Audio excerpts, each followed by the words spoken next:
Estamos começando uma nova etapa na minha carreira dentro do jornalismo esportivo. Eu sempre fui um cara de rádio, televisão muitas vezes, mas não tinha me atrevido ainda a entrar em redes sociais. Aí depois de uma série de idas e vindas no rádio, eu falei, vou começar a fazer meu Instagram aqui, meu Facebook, de uma maneira muito amadora. Até porque pela falta de conhecimento e de capacidade para poder aprender, que a idade já não permite que tu vá buscar recursos fora daquilo que tu está acostumado a fazer. Isso foi rolando. Até que chegou um dia eu falei, puxa, eu teria que me profissionalizar. O que é que eu faço?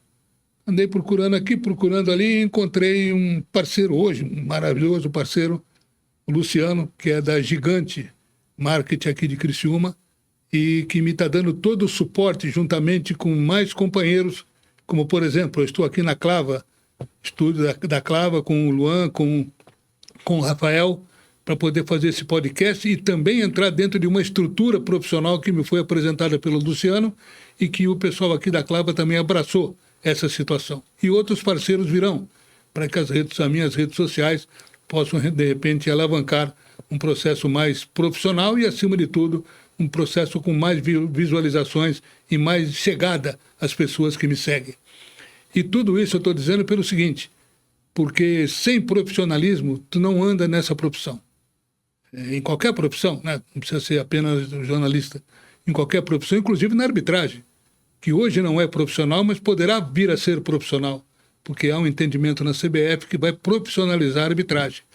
Então, dentro de todo esse contexto, eu quero dizer para vocês que eu estou começando o meu podcast, o primeiro dessa minha nova série, com novos parceiros, com nova roupagem, com uma nova mentalidade, e eu tenho o prazer de receber para esse primeiro podcast um velho amigo, velho conhecido, um dos árbitros de maior competência no futebol brasileiro, 3 Copas do Mundo. Estou falando do meu amigo Carlos Simon, que eu recebo aqui com muito prazer. Um abraço, meu amigo, seja bem-vindo. Ô, Nassif, muito obrigado. Me sinto lisonjeado, honrado em ser o primeiro entrevistado por você, porque eu aprendi a admirar há muito tempo atrás, quando eu começava, engatinhava na arbitragem de futebol, eu já escutava teus comentários aqui na imprensa gaúcha, né? Depois nos tornamos amigos e hoje você está aí há alguns anos já na cidade de Criciúma, logo aqui, atravessando o Mampituba, cidade que eu gostava muito de apitar. Eu desejo que você tenha longa vida aí neste programa, com certeza vai aparecer muitos patrocinadores, pessoas que gostam do futebol, porque a ferramenta é importante, mas você tem muito para mostrar para muita gente que é o conteúdo, a condição, não é a competência nessa profissão de comentarista que você exerce tão bem. Então, desejo sorte e estou muito feliz por estar aqui contigo. E aproveitando o gancho, eu peço para todos que estão nos acompanhando que curtam, comentem e compartilhem aqui esse vídeo, esse podcast, para que haja um crescimento aqui no meu canal do YouTube e também nas minhas redes sociais. Mas, Simba, falamos um pouco de mim, quero falar um pouco de ti. Me conta um pouco da tua história, tua entrada no esporte, no futebol, na arbitragem, para chegar onde chegou, né, apitando 3 Copas do Mundo, que é uma situação realmente inédita, pelo menos aqui na arbitragem brasileira e não sei se não na arbitragem mundial. Mas fala um pouco da sua história, da sua trajetória, Simão. Eu nasci aqui na cidade de Braga, no interior do Rio Grande do Sul, uma cidade que fica a noroeste do estado, a 500 quilômetros da capital. Meu falecido pai era professor do estado, minha mãe dona de casa, entre 5 irmãos. Não é? Sempre gostei de jogar futebol, sonhava em ser jogador de futebol. O que me proporcionou, em 1978, com 12 anos de idade, ganhar um concurso patrocinado por um refrigerante. Eu fui eleito o melhor do estado. E aí o que me levou a conhecer o Maracanã com meu saudoso pai. Então, só para ter uma noção, né, de como eu jogava mais ou menos. Depois eu vim morar em Porto Alegre, já com 17 anos, fiz os testes, peneira do Grêmio, do Internacional, não passei. Como até hoje, é muito difícil você, em 10, 15 minutos ali, né, ser aprovado. Acabei sendo aprovado no Aimoré de São Leopoldo, mas eu trabalhava no Unibanco, no office boy no Unibanco, né, comecei a trabalhar lá, e não podia compartilhar o futebol com o trabalho e com o estudo. E aí acabei largando o futebol, ficando trabalhando no Unibanco e estudando na Escola Técnica Parobé, aqui em Porto Alegre, e sempre querendo jogar bola. E numa circunstâncias dessas, num campeonato do Grêmio Estudantil, a minha equipe perdeu a semifinal e não tinha quem apitasse a final da competição, que seria um sábado pela manhã, né, porque quiseram dar no árbitro. E fizeram na época o Grêmio Estudantil uma assembleia, aquela coisa toda e tal, isso na década de 80, né? Estou falando de 1984. E aí um gaiato lá levantou e disse, pô, por que o Simon não apita? É o nosso melhor jogador, é o que mais joga bola aí. Eu olhei pra cara do cara, Nassif, e digo, tu tá de brincadeira, velho, que juízo que é? Porque eu adoro dominar uma bola, e quando a bola pega no árbitro, é a primeira vaia que o árbitro toma. Aí o cara, Simon, não, tem eleição, o Grêmio Estudantil, aquela função, aquela coisa toda, apita, tá, vou apitar. Aí fui pra casa, fiz o cartão amarelo de papelão, vermelho de papelão, até outro dia encontrei aqui, né, estava fazendo no meu escritório, aquelas coisas, colocando em ordem, e aí apitei o jogo. Terminou, uma equipe foi campeã, não quiseram dar no árbitro, e para minha sorte, o professor Luiz Cunha Martins, que você conheceu muito bem, ele era professor de educação física na escola e árbitro aspirante à FIFA aqui no Rio Grande do Sul, na CBF. E aí ele olhou, terminou o jogo, ele me chamou e disse, Simon, eu vi tu apitando aí, cara, tu leva jeito para ser árbitro. Lá na Leonardo Truda, onde é a federação, eu ouvi falar que vai ter um curso e tal, eu te informo. A gente que vem do interior, não é, você não encontra água, vai terra dentro para buscar água, tudo é difícil, tudo tem dificuldade. E aí eu fui lá me formar, era uma vez por cada semana, uma aula à noite e tal, e eu matriculei. E eu aí terminei o curso, em 1984, eu comecei a apitar futebol, assim comecei no futebol amador da capital. Aquele tempo que tinha futebol amador da capital, né? 84. Em 1986 eu fiz um segundo curso que me possibilitou trabalhar no futebol organizado pela Federação no interior todo do estado. Então, basicamente começou assim. Aí eu fiquei 5, 6 anos no amador, aí a história o pessoal já conhece. Agora, Simon, uma curiosidade que sempre eu tive com relação à arbitragem, eu vejo hoje uma crítica muito forte, entrou o VAR, aquela história, nós vamos falar sobre isso também daqui a pouco, mas existe a pressão em cima do árbitro em determinados jogos, de determinados times, inclusive da própria CBF, para de repente, olha, não faz aquilo com aquele time, não faça com esse, faça com aquele. Existe esse tipo de conversa, esse tipo de pressão? Não, isso não existe, isso não existe, não é? Aí, evidentemente que quem está no meio dessas circunstâncias, você sabe, isso até em Copa do Mundo, determinados países que chegam na hora H que vão dizer, não queremos esse árbitro, queremos aquele árbitro. Isso é normal. Nós temos a final do Campeonato Gaúcho, um Clássico Grenal, primeiro final de semana, provavelmente Grêmio e Inter também participaram desse negócio para designar o árbitro. Então, isso aí existe. Eu acho que a federação, né, que é eleita pelos clubes e assim sucessivamente, a CBF pelas federações, depois as confederações da FIFA, então é óbvio que tem uma influência, né? E agora, mas é que não pode extrapolar tanto, eu acho que tem que ter uma autonomia a comissão de arbitragem, mas é uma dificuldade enorme, né? Então, como foi, por exemplo, o caso de 2010, da Copa do Mundo na África do Sul, que foi a minha terceira Copa, nós fizemos um trabalho, eu, Altemir Hausmann e Roberto Braz, em que os próprios companheiros de árbitros nos treinamentos diziam, olha, o Simon e os Bandeiras têm que apitar final, os caras os 2 jogos que fizeram mataram a pau. O maior medo que a FIFA tinha foi em 2010, Estados Unidos e Inglaterra. Que na época o Bin Laden era vivo e ameaçou botar uma bomba, enfim, e eu fui apitar esse jogo, né? Então era de altíssimo risco, e não aconteceu nada, ficou 1-1 o jogo e tal, saiu tudo bem. Depois apitei a Alemanha e Gana no Soccer City, e aí nós estávamos cotados para a final. Mas aí a Europa sentou lá e só apitou o árbitro europeu depois da semifinais e a final. Então tem muito, essa questão política sempre pesa, né? Agora, o seguinte, eu me lembro, Simon, eu estava inclusive na Rádio Gaúcha à época, nos anos 80 ali, tu não estava efetivamente na arbitragem mais profissional, posso dizer assim, e se falava muito, principalmente por parte da torcida do Grêmio, sobre o chamado trio ABC, que era o Agomar, o Bernardoni e o C era o Barreto. Agomar e Cavaleiro. Agomar, Barreto e Cavaleiro. Eu falei Bernardoni porque ele foi atleta do Inter, né? atleta de basquete do Inter, meu amigo. Foi árbitro também, né? E foi árbitro depois. E aquele trio ABC, realmente ele funcionava a favor do Inter, que começou a empilhar campeonato que não acabava mais?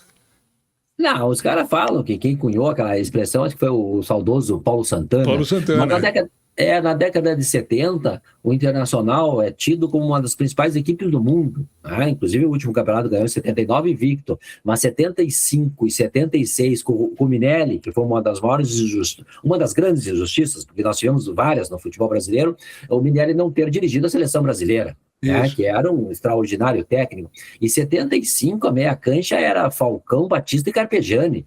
Loucura, né? Então, tu vai dizer o que? Vai dizer o juiz, não sei o quê. Só dava Internacional naquela época. Eu já peguei na década de 90, comecei a apitar mais Grenais, na década de 90, só dava Grêmio. Paulo Nunes e Jardel, não é? Ronaldinho Gaúcho, enfim. Então, depende. É um tempo, né? Uma hora é o Grêmio, outra hora é o Internacional e tal. E aí, evidentemente, quando os caras não têm muito para que se queixar, vão para cima do árbitro, que o árbitro é a engrenagem, nessa engrenagem que é o futebol, é o lado mais fraco. Ninguém defende árbitro de futebol. Então vai criticar o árbitro, que é mais fácil. E é interessante que sem o árbitro não tem jogo, né? É igual a bola, né? Se não tem bola, não tem jogo também, né? Eu digo isso, o árbitro não é o mais importante do futebol. Mas o futebol sem o árbitro não é nada. Não é nada. Conforme você falou, tem que ter 7 jogadores de cada lado, a bola e o árbitro. Não precisa ter técnico, não precisa ter imprensa, não precisa. Para ter o jogo, tem que ter um árbitro ali para apitar. Para um árbitro chegar na FIFA, ele é determinado pela CBF, né? As federações hoje são praticamente o esteio da presidência da CBF, são elas que votam, que colocam ali o presidente. O árbitro, para chegar a botar o escudo FIFA, existe política ou é meritocracia?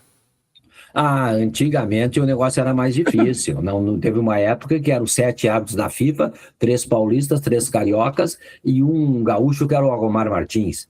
Depois veio o Carlos Sérgio Rosa Martins, era tudo muito difícil. Na minha época, já peguei com 10 árbitros da FIFA, em 97, quando eu fui nomeado árbitro da FIFA, mas era um seleto grupo ali de pessoas que buscavam. O próprio Luiz Cunha Martins não chegou à FIFA, o Silvio Oliveira não chegou à FIFA, e você conheceu bem, eram árbitros de ponta. Lá tinha o saudoso em Pernambuco, o Valdomiro Matias, que foi um grande árbitro, também não chegou na FIFA. Outros tantos não chegaram à FIFA.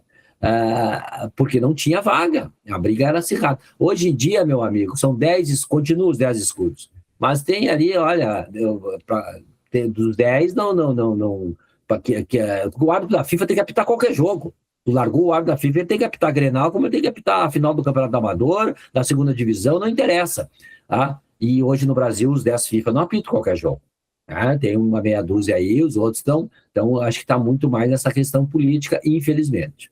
Agora, Silvio, tivemos um episódio aí o ano passado que foi comentado, e até hoje ele está tá no imaginário e na conversa das pessoas, que foi aquele fatídico jogo São Paulo e Palmeiras no Morumbi, que o São Paulo vencia por 2-0, houve um pênalti a favor do São Paulo, que o Ramon Abate Abel, que inclusive é vizinho aqui de Criciúma, é da região aqui, não marcou o pênalti. E a pressão que foi para cima dele foi um negócio absurdo. E ele acabou sendo suspenso até por 40 dias. No jogo seguinte, teve um jogo do Palmeiras contra o Flamengo, em que no começo do jogo houve um pênalti em que o Jorginho empurrou dentro da pequena área o Gustavo Gomes e o nosso glorioso Hilton Sampaio não marcou. Então ficou essas duas situações, 2 pesos e 2 medidas. Como é que tu interpretou a suspensão por 40 dias do Ramon? Um absurdo. Eu acho que o árbitro não tem que ser punido publicamente. Até porque pode acontecer isso aí, pune um e não pune o outro. Os dois foram pênalti de concurso, tanto o lance do Abate como o lance do Hilton Sampaio. Os 2 pênaltis muito claríssimos. Né? E um é punido, o outro não é punido. E outra coisa, ele ficou 40 dias em casa fazendo o quê?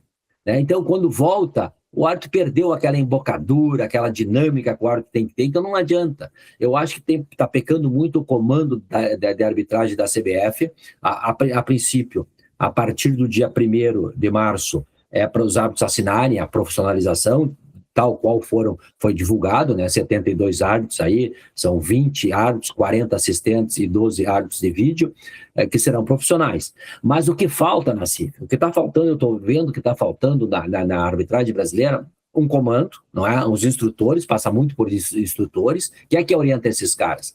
Porque ele fala muito em tecnologia, o semiautomático, tecnologia na linha do gol, a câmera que o árbitro tem agora, que traz uma aparelhinha aqui do lado da orelha. Cara, mas o que está acontecendo no futebol brasileiro é coisa de principiante, é a falta, eles não sabem mais distinguir uma falta. O pênalti do São Paulo e Palmeiras, aquilo ali é falta. Não porque a bola, não interessa, a bola está em jogo, é falta. Uma falta simples de se marcar. E aí os árbitros estão questionando se é falta, se não é falta, uma coisa tão tu aprende na escola, identificar o que é falta e o que não é falta. Não existe faltinhas do faltômetro. Falta é falta. Tá? Outra coisa que aconteceu essa semana, eu nunca tinha visto isso, eu apitei 1.198 jogos. Quando eu comecei a apitar futebol, era o árbitro e 2 bandeirinhas. Tá? Hoje tem em torno de 11 na beira do 11 envolvidos na arbitragem, 11 a 13 pessoas, entre árbitros, árbitros de vídeos, enfim, árbitros de vídeo. E o jogo do Palmeiras e Fluminense, o Palmeiras saiu com a bola no começo do jogo e no reinício do jogo saiu com a bola de novo. Isso é regra 8, começo de jogo e reinício de jogo. Barbaridade, né? O cara... E o presidente da comissão, segundo informações que chegaram até mim, estava na beira do campo, lugar que presidente de comissão de arbitragem não é função dele estar na beira de campo. Ele tem que estar lá escalando os árbitros na sede da CBF. E como é que passa um negócio desses, cara? Um árbitro que vai ser profissional a partir do dia 1º, uma coisa assim, ó, velho, tu entrou, tu marca o local, tu fica na diagonal olhando, ó, eu larguei o jogo aqui, tô olhando lá pro Nassif. Tá bom? Tá. Segundo tempo, eu vou olhar lá pro Nassif. É uma coisa muito simples. Marcar o local, pronto. E o árbitro conseguiu a proeza no futebol da Série A do Campeonato Brasileiro, um clássico, Palmeiras e Fluminense, e o Palmeiras começar o jogo e reiniciar o jogo. Então, são coisas básicas. Aquele pênalti que você se referiu do Jorginho, no Gustavo Gomes, ele empurra com as 2 mãos. Aí a intensidade, que intensidade? Ele não quis jogar bola, a bola não estava nem em disputa para ele, o outro saltou sozinho, é soberano, ele vai e empurra com as 2 mãos. O árbitro não marca nada. Aí o VAR deveria, velho, vem dar uma olhadinha no vídeo aqui, ó, sugere revisão, isso é pênalti. Também não chama, velho. E aí eles ficam se preocupando com os detalhezinhos, pintou, pisou na ponta de pé, na unha encravada do cara, olha só. Cara, o VAR veio para grandes problemas. Esses 2 pênaltis que nós falamos, isso é um grande erro, como falam os espanhóis, é um pênalti do tamanho de uma casa. Isso o VAR tem que se meter. Agora, no lance interpretativo, um toquezinho aqui, um toquezinho lá, que para mim é uma decisão, para ti é outra, vamos embora, como funciona na Premier League. Só o VAR veio para os grandes erros, e no Brasil parece que não. O VAR é intervencionista, o VAR quer apitar o jogo, o VAR quer coordenar o jogo, os árbitros são omissos, usa o VAR como uma bengala, não querem decidir em campo, deixa ele decidir lá em cima, ele vai me chamar. Cá entre nós, se não tivesse VAR hoje no futebol brasileiro, eu não sei quantos estariam apitando. Verdade. Agora é o seguinte, o meu podcast vai ser para ouvir a opinião dos meus convidados.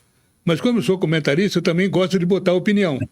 Eu não entendo, não sei se é teu amigo, eu não entendo o Hilton Pereira Sampaio apitar a Copa do Mundo. Porque é o cara que mais faz lambança no futebol brasileiro. Minha interpretação. Vejo todos os jogos que ele apita e sempre tem uma polêmica. E sempre tem uma polêmica, a maioria das polêmicas tem camisa no meio. Tem uma camisa no meio. Que ele favorece ou não essa camisa, é a minha opinião. Mas assim, deixa eu... É tu que tem que falar. Não, e é um dos árbitros que ele usa muito o VAR também, toda hora é o VAR decidindo. Não, e é o seguinte, né? E bota aí, parece um pavão dentro do campo, né? Com aquele tamanho que ele tem, ele parece um pavão, né, cara? É um negócio absurdo. Mas olha aqui, Simon, está programado aí o semiautomático. Tu até citou na passada aí o semiautomático, que já era para ter começado no início do Brasileiro, não houve tempo. Tu acha que isso vai ajudar bastante? Vai ajudar bastante. Por quê? Porque tem lance de impedimento que é humanamente impossível marcar. E do qual eu até sou contrário. Eu acho que essa regra deveria ter sido alterada. A Arsène Wenger, o técnico francês, levou para a FIFA, né, para ser votado e tal, e até agora não passou, que é o corpo todo à frente. A base seriam os pés. Se tivesse o corpo todo na frente, hoje se tiver a cabeça, o peito, o joelho, que você possa fazer um gol, é anulado esse gol. Então, se tiver o corpo todo na frente, a base é os pés. Se os pés estiverem na frente, aí marca o impedimento. Senão, não. O que me parece razoável, porque muitas vezes tu anula o gol por um fio de cabelo, por um lance milimétrico, a ponta do nariz. tá impedido, e tu não tem ganho técnico nenhum em cima de uma jogada dessas. Mas, enfim, a regra 11 que trata impedimento diz, se você estiver mais próximo da linha de fundo que 2 defensores, né, que o penúltimo defensor, geralmente o último é o goleiro, você estará em posição de impedimento. Então, o semiautomático, ele veio para isso. Nós estamos vendo gols aí, a Premier League usa, La Liga na Espanha, onde eu comento os jogos pela ESPN, tem o semiautomático, teve na Copa do Mundo, vai ter nessa Copa do Mundo de novo, e aí você vê um gol anulado por fração de milímetros. Isso. Mas para isso o semiautomático vai resolver bastante no futebol brasileiro. Tu passou, assim, rapidamente pela profissionalização da arbitragem. Queria que tu desmiuçasse um pouco mais a tua opinião sobre essa tentativa aí de colocar árbitros profissionais. Isso aí, na verdade, é uma reivindicação antiga da categoria, antes do meu tempo já. Depois do meu tempo, aprofundamos isso aí. Eu fui presidente do Sindicato dos Árbitros de 96 a 99. Também trabalhamos bastante em cima disso. E agora chegou o momento, né? Porque não é mais possível. O futebol é um negócio de milhões de reais e o árbitro é aquela figura amadora. Ele é cobrado como profissional, mas ele é amador. Ele está lá. Hoje o árbitro está desempregado, o outro trabalha de guarda municipal, é o caso lá de Pernambuco, o outro de Sergipe também trabalha, o outro é professor de educação física, personal training, enfim. E aí vai apitar um futebol. Não dá, tem que ser um contrato. A CBF agora está de parabéns por essa iniciativa, não é? Evidentemente que a luta é antiga, e os árbitros agora profissionais. O que é o profissionalismo? Não é só o salário no final do mês, que também ajuda. Nós falamos há pouco do Ramon Abate, ele ficou 40 dias em casa, os boletos chegando e ele sem nada, né? Então isso aí é um absurdo. Então põe um salário X, eu não sei o valor ainda, tá? E trabalha por produção, né? Por jogos que for apitando, está recebendo. E dá um aparato que o jogador tem ao árbitro também, possibilita isso. Fisioterapeuta, médico, preparador físico, psicólogos, né? E todo esse aparato por trás para auxiliar o árbitro. Eu acho que é um avanço, tremendo avanço, mas isso não quer dizer também, o torcedor tem que entender bem, que não é erro zero. Vamos profissionalizar os árbitros, não vai ter mais erro. Os erros continuarão acontecendo, acredito eu, em menor proporção do que esse tipo de banalidade do cara sair a bola 2 vezes, um lance claríssimo de penalidade máxima. Eu acho que isso aí não pode acontecer, mas alguns erros que a falibilidade é do ser humano. Então, agora irá diminuir bastante. Você pegar, por exemplo, reúne os árbitros, esses profissionais, lá na sede da CBF, e diz, olha, vamos botar um negócio da mão aqui, bota o vídeo. Os árbitros vão opinar. A melhor maneira de se aprender é uma mão dupla, não é? O conhecimento. Você vai... Isso é mão, é? Porque hoje em dia é outra coisa que os árbitros não sabem. Um dá pênalti, outro não dá. A bola pegou na mão dentro da área, é um Deus nos acuda. De acordo com a pressão, um marca, o outro não marca. Porque tem que definir uma linha. Ó. Isso aqui é pênalti. Aquela outra bobagem que muitos, inclusive da imprensa, falam, tem que simplificar isso aí, bateu na mão é pênalti. Isso é um tremendo equívoco, isso vira pelada. Final de semana, eu jogava bola quando morei no Rio de Janeiro, lá no Politeama. Politeama é o time do Chico Buarque de Holanda. Lá a bola pega na mão, para. Tô com a mão aqui, a bola pegou aqui, tem que parar o jogo.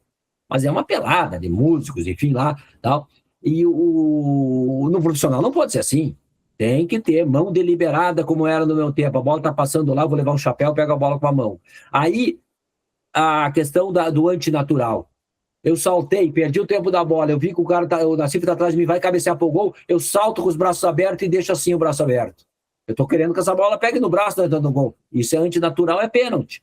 Então, mas no mais, não. Então, hoje os caras dão pênalti de tudo que é jeito, outros não dão. É uma complicação. Isso, com o profissionalismo, você vai ter tempo de chamar esses caras, ficar 10 dias lá. Agora, o período que para na Copa do Mundo, por exemplo, 40 dias, o futebol brasileiro vai dar uma parada. O futebol brasileiro é a Série A, né?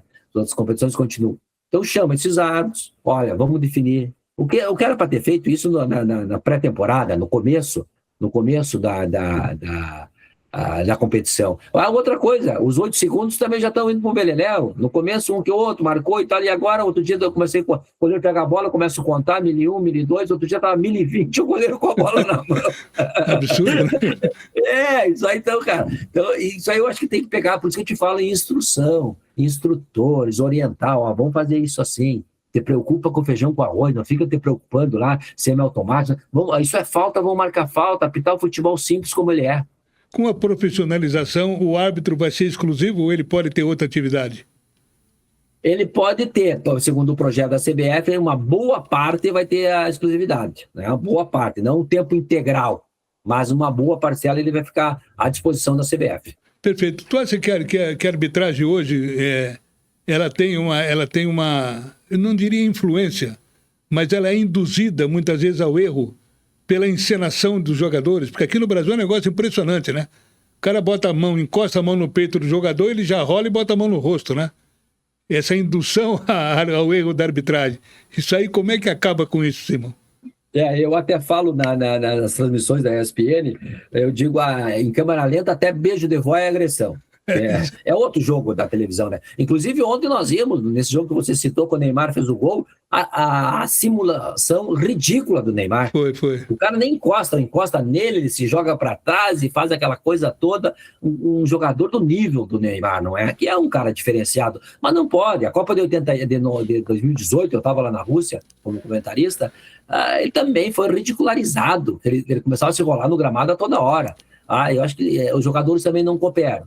Tá? Isso aí eu acho que seria uma coisa de colocar no protocolo do VAR. Tá? Porque às vezes o árbitro não vê no campo. O cara bateu em ti, no peito, tu pega no rosto e começa a simular, o VAR dizer, não, velho, dá uma olhadinha aqui, não tem nada de ser, o cara tá simulando. Tá? Acionar, porque só no futebol brasileiro.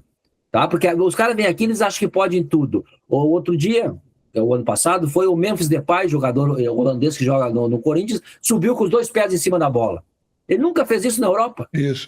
Aí o time tá ganhando aqui, ele vem fazer... não tem nada a ver essa jogada. Sabe? É ridicularizar o adversário, é debochar do adversário, não sai nada. Botar os 2 pés em cima da bola. Então, tem certas coisas que lá na Europa não fazem. Os jogadores daqui vão para lá, ficam em pé. Aí todo mundo que vem para cá, aqui parece que pode tudo.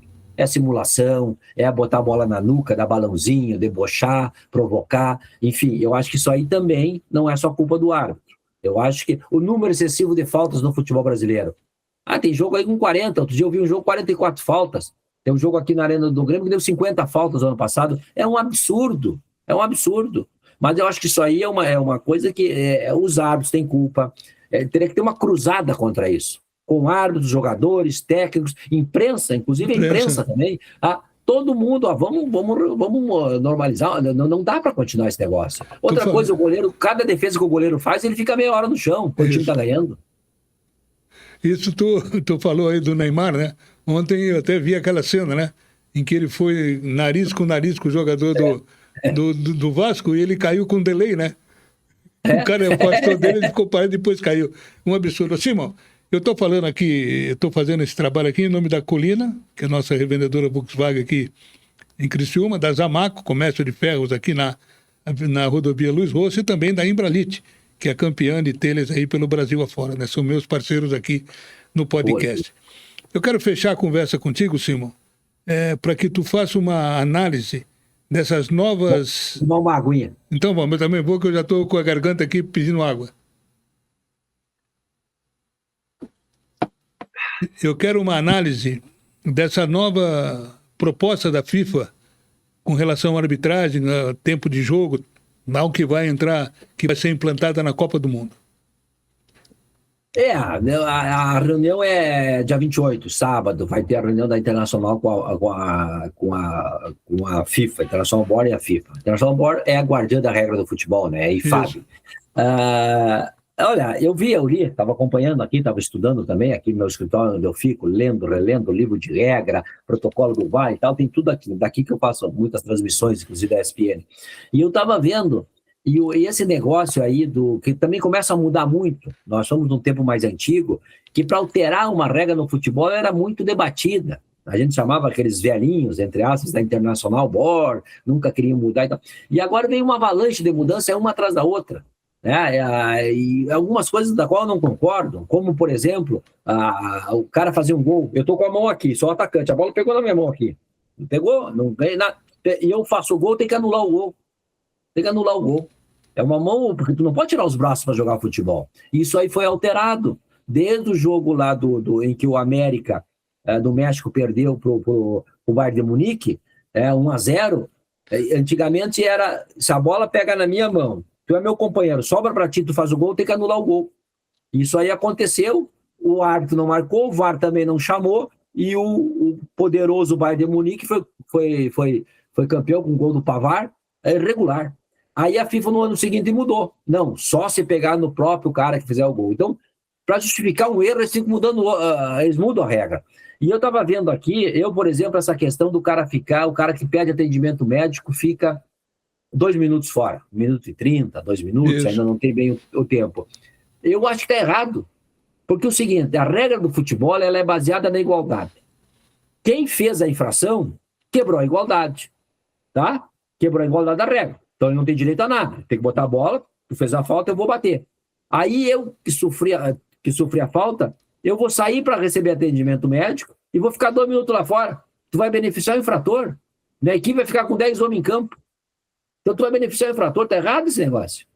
Tá? Então eu acho que tem que ver bem, não é essa sanha de dizer, não tem, eu acho que tem, dentro da regra do jogo, tem argumentos aqui para o árbitro tomar a medida mais severa.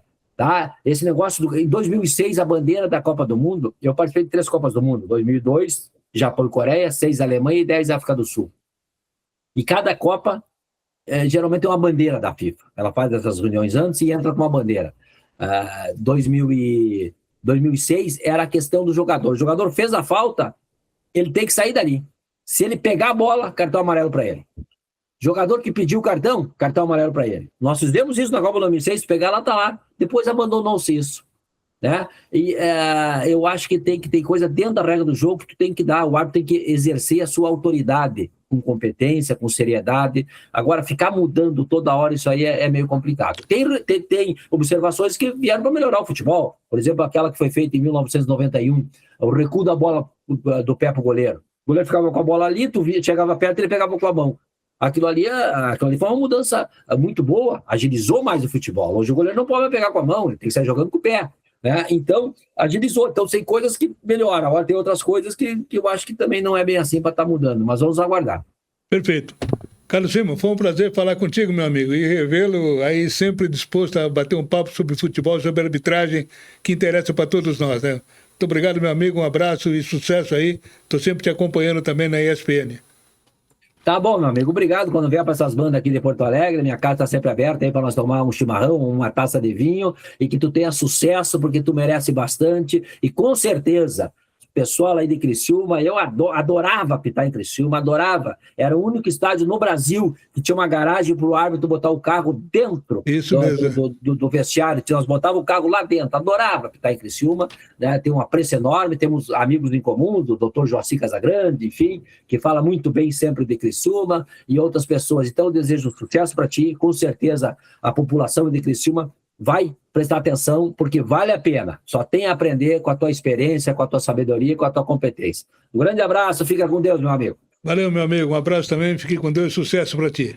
E com isso estamos fechando o primeiro podcast nessa nova linha que eu estou adotando aqui nas redes sociais. Novidade para mim, mas sempre contando também com a parceria de muitos amigos aqui e também com a parceria dos meus convidados, como é o caso do Carlos Eugênio Simon, que eu conheço há tanto tempo, tenho o maior respeito e espero que ele continue trilhando essa linha de sucesso.